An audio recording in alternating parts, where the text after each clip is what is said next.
Good afternoon. My name is Scott Redler, Chief Strategic Officer at T3Live.com. Welcome to today's recap and look ahead. So another interesting day. I feel like this was one of those weeks where, no real muscle memory from day in and day out. Obviously, some sectors are stronger than others. Some have changed composure. Some, are continuing what has been the status quo.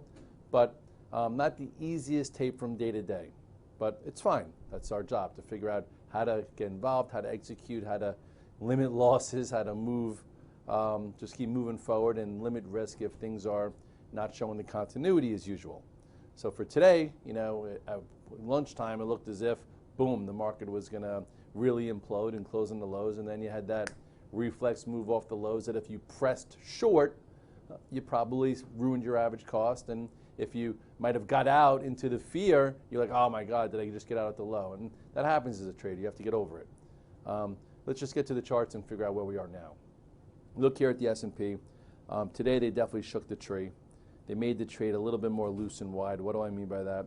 I mean that we did get below 24.19, which was a big level going sideways. And what did it do? When you break levels, you look for other levels that could hold. So once you're below the 8-day, once you're below the 21-day, what's next? The 50-day. So now the first time hitting the 50-day in quite some time, we held it. So if you happen to have shorted when we broke below yesterday's low or lost the 21-day at 24.28, which was right here, good entry. If you said, hey, my goodness, we're breaking this level here, let me add to my shorts or get out of the way or just limit my risk, then up down here, which happened to be about another 15 handles lower, you said, hey, it's the 50-day. First time here, usually hold it, let me cover my shorts just in case we bounce off of it, or let me look to buy versus it for a bounce. And now here we are, still with the upper range a little bit intact, but a little looser and wider where I feel like things are definitely a bit more, vulnerable. Then you go to the Qs. Okay, yesterday, really nice day, calculated wise, not meaning we're in a bull market, not meaning that it's, the sky's the limit, go suntanning behind the wheel, which you shouldn't do anyway. But here, after a 2-day down move, okay, basically, you had a small red dog reversal, which we went over yesterday. What is that? We went below 138.02, came back above it and closed pretty well. Okay, does this mean that we held this area? We did for the day, but are we still vulnerable? Are we still below this area? Are we still below this lower high here? So the question was, would we push above it and hold it or not? So typically what you do here is you have a great day trading this tactic, and then like I did, you go home with like a third overnight, just in case you have a gap up, just in case it means something, so you get paid.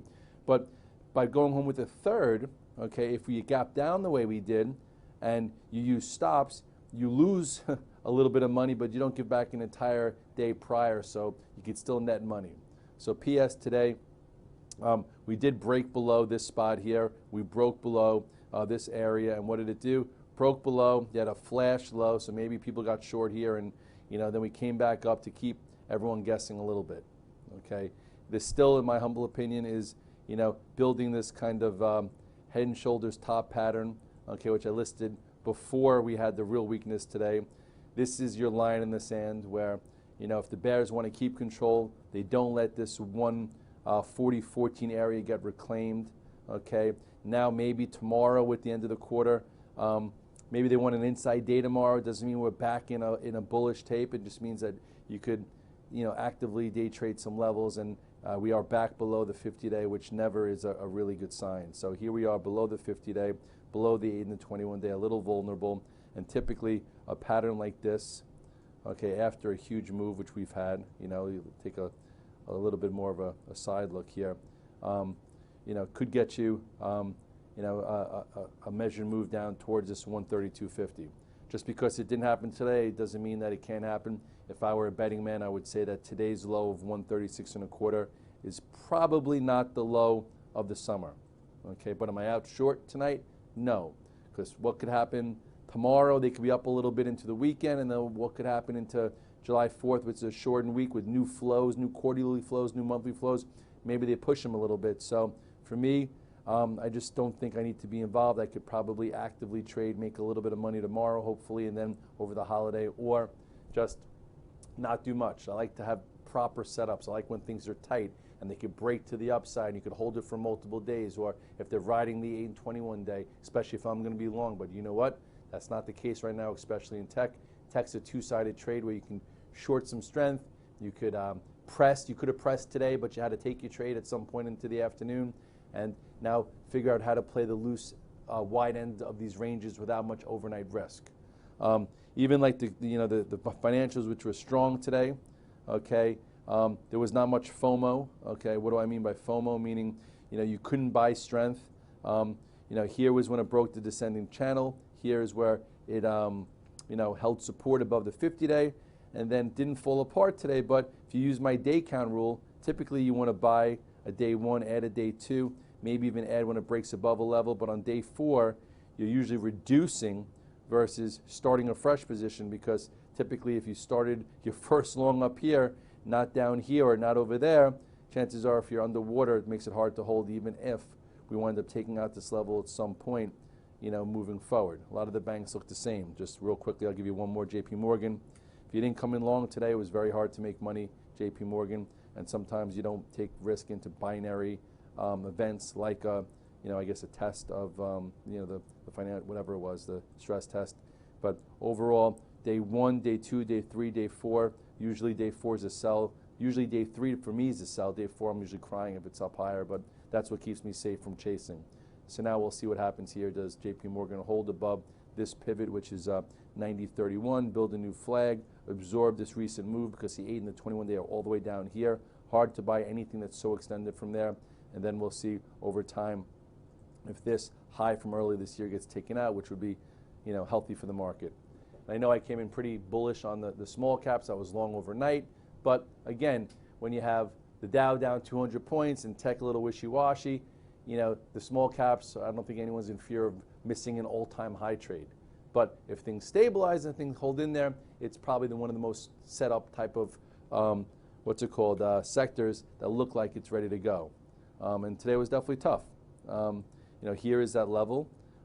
It came down, broke below the 8-day, broke below the 21-day to come all the way back up. At this point, if you got out like I did, okay. We'll see if we reset up with an inside day or so, and then if the market happens to hang in there, maybe you do get that trade. Overall, this has been a very, very choppy channel. Every time you think that it's going to break down, it rallies. Every time you think it's going to break out, it shakes things up. So until that changes, I guess, just keep it kind of light. Today, there wasn't much you could do about it, but it didn't fall apart. It's still in the upper third of this overall channel, so it means it's strong. So if we don't have a July sell-off or August sell-off, chances are this thing is going to be higher. If technology continues lower and banks consolidate and et cetera, chances are no one's going to be in a rush to be paying 142, 142.50 for a breakout, but we shall see. So in conclusion, I am flat overnight. Okay, I came in on Monday with like 6, 7 longs, made some money, got out, and then didn't have to be involved for Tuesday's swoon yesterday. Really nice trade after price discovery, buying those pivots, making good money intraday. Today I came in long, not as much as Monday, but looking for some follow through, and it didn't happen. Got stopped out of some, lost some money, but not as much as yesterday, because you never want to put too much of your week or your day at risk. And now today, I don't love the setup. We're off lows, but we're kind of bent. Some sectors are stronger than others. Maybe energy is getting flows. I don't trust it yet. Maybe the banks could hang in there, which would be healthy. The bears can't growl too loud if the banks continue, to hold and go higher. And who knows, maybe this tech move is a shot across the bow to lead to some type of corrective phase over the summer, which would be healthy. But we haven't seen that yet. So for me, you know what? Half the year is over. It's been a great year. There's been lots of great action. Look out for my blog post if you want to kind of analyze your trading over the past 6 months, and I go over how you could do that so you could set yourself up to be in a better position for the second 6 months. Overall, it's been fun. It is Thursday. Go out, get some fresh air. Don't make or break your quarter or your month tomorrow. Enjoy July 4th weekend with your friends, your family, and your fireworks. Don't play with them, because you don't need to lose a thumb. Watch them. Don't play with fireworks. And if your kids are away at sleepaway camp, it's kind of sad. I get it. First time ever. But anyway, I'll see you on Wednesday, because tomorrow I'm in Short Hills, and Monday, Tuesday we're going to have a very limited video department, but I will tweet from, tweet here and there. Have a good night.